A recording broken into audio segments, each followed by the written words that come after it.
So thanks for joining us today, Aoife. Can you tell us a little bit about how you're using cortical testing in the sound field in your clinic?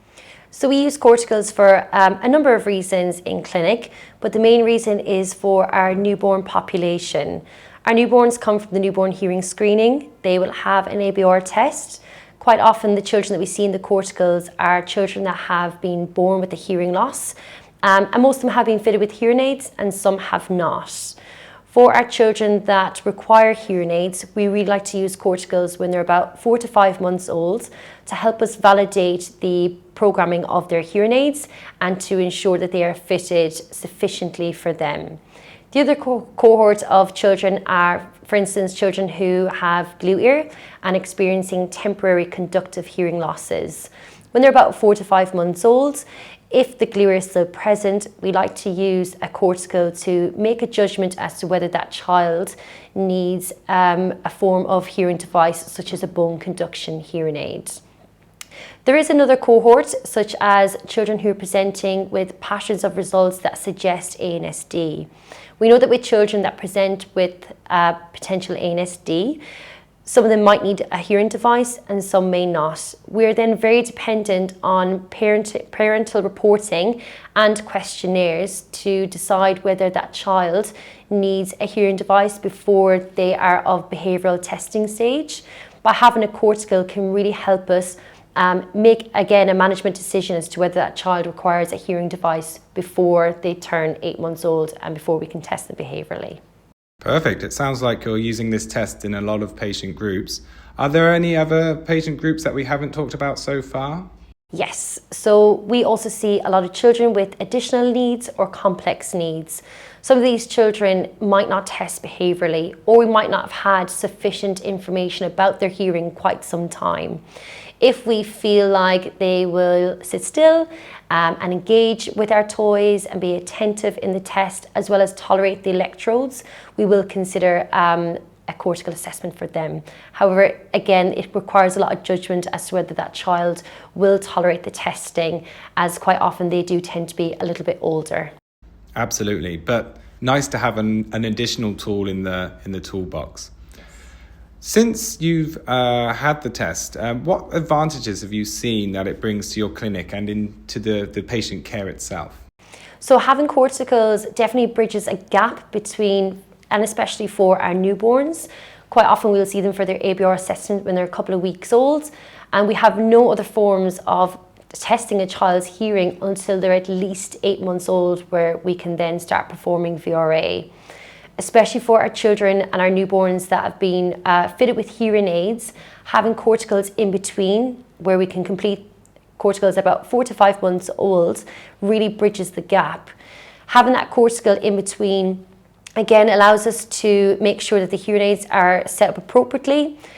For instance, a hearing aid might not be loud enough for a child, and if we're noticing that they're not hearing the softest sounds with their hearing aids, that allows us to make a management decision, for instance, to increase their hearing aids and then repeat the cortical. If in the repeat cortical it shows that yes, now they are now accessing those softer sounds, we know that we made the right management decision for that child. So having access to a new test is great, and it's really fantastic to hear that you're seeing many different patient populations with this test.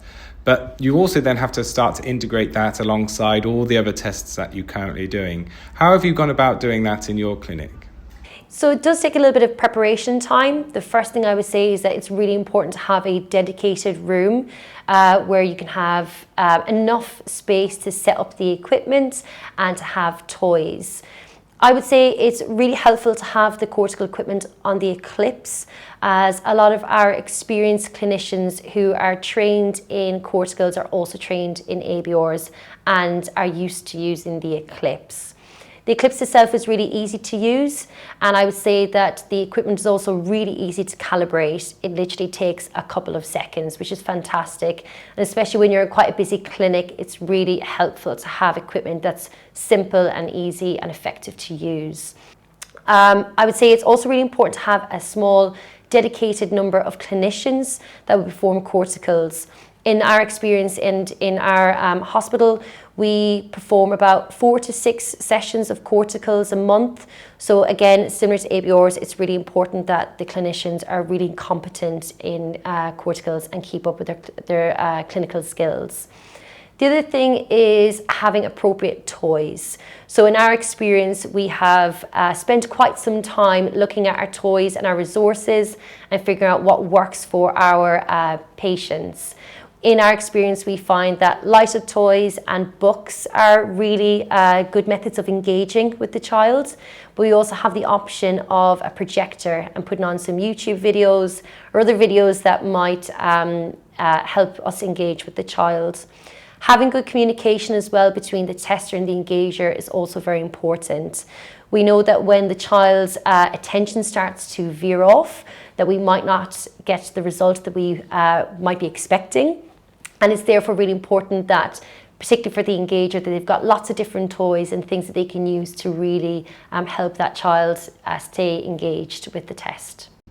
So with all that experience that you've had and all those patient groups that you're seeing, would you recommend aided cortical testing to other clinicians around the world? Yes, absolutely. I think corticals are a fantastic method of testing and are super important for that in-between methods that I spoke about earlier on between the ABR and the behavioural assessments. I really believe that corticals is a really useful counselling tool for our patients, and especially for our patients who have hearing losses and are fitted with hearing aids or who might not yet be fitted with hearing aids. It's a really useful management tool and allows us to really counsel our parents and allowing them to understand a bit more around their child's hearing loss and coping with their hearing aids.